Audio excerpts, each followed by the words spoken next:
bonsoir. Aujourd'hui, nous allons parler du don de conseil par l'Esprit Saint, puis comment favoriser son accueil, et puis un petit témoignage. Nous avons tous eu besoin un jour ou l'autre de conseils, que ce soit par des amis, par des proches, par un accompagnateur spirituel ou par le Seigneur. Alors c'est quoi le don de l'Esprit? Le don de conseil.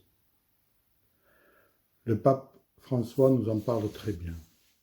C'est le don par lequel l'Esprit Saint rend notre conscience capable de faire un choix concret en communion avec Dieu selon la logique de Jésus. Je répète.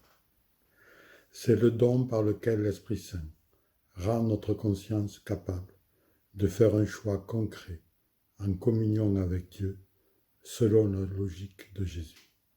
Mais on peut faire un choix moral et choisir le bien sans être chrétien. Dans le don du conseil, il n'y a plus que ça. C'est un don de l'Esprit pour les baptiser et c'est vouloir accomplir la volonté de Dieu. C'est un discernement spirituel qui suppose de désirer et d'aimer Dieu, donc d'essayer de mieux le connaître pour mieux le suivre. Chaque jour, c'est d'être attentif à l'authenticité de nos actes. Pour cela, saint Ignace nous invite à nous mettre à l'écoute de nos motions intérieures. C'est quoi l'émotion intérieure?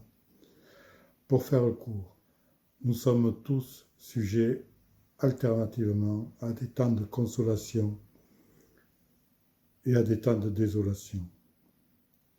Les temps de consolation donnés par l'Esprit Saint nous enflamment et nous pacifient. Les temps de désolation donnés par l'autre esprit amènent trouble, agitation, tristesse.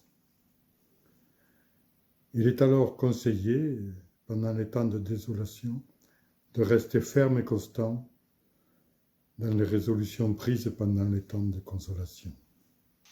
Pour accueillir au mieux tous ces dons et pour faire fructifier ces dons, vous savez comme moi que la solution essentielle, c'est la prière. Mais la prière, c'est aussi faire silence, car c'est vraiment dans le silence que l'on peut écouter Dieu. Pour cela, il faut se donner du temps, tous les jours, devant l'Eucharistie, devant une icône ou une bougie dans sa chambre. Faire silence et se mettre en présence. Pas si facile que ça de faire le vide dans notre tête. Nos pensées ne sont pas ses pensées.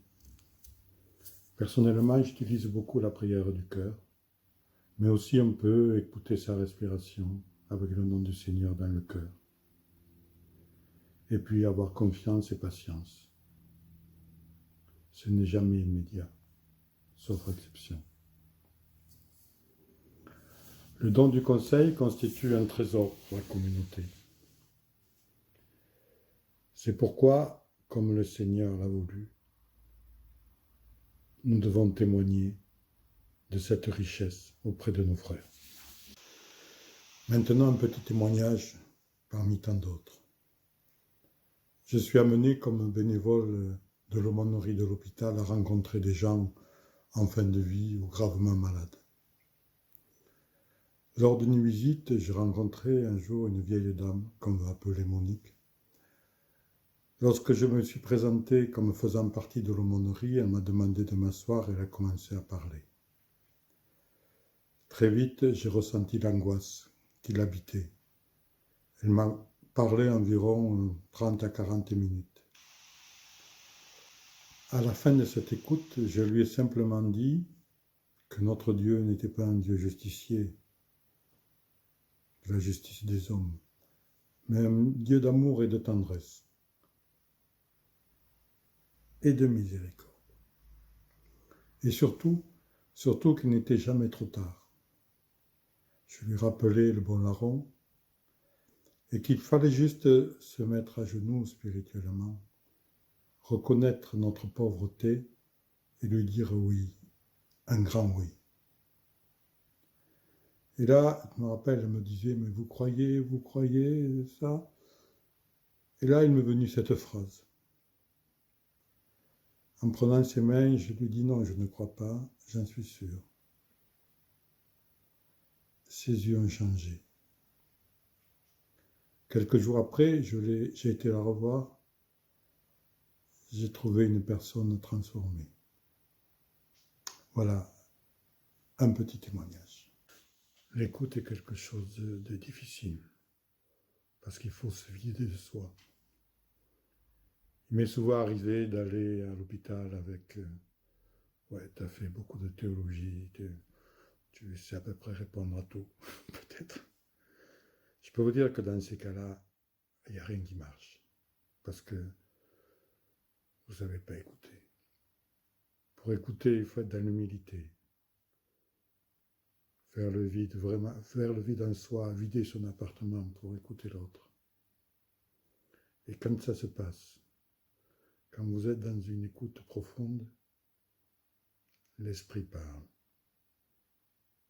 Et la parole que vous pouvez dire à ce moment-là ne vient pas de la tête. Elle vient toute seule du cœur. Je peux vous dire que vous le ressentez. Et souvent après ces rencontres, quelque temps après, il y a des témoignages bouleversants. Voilà, j'ai fini avec mes témoignages parce que ça pourrait être trop long. À bientôt.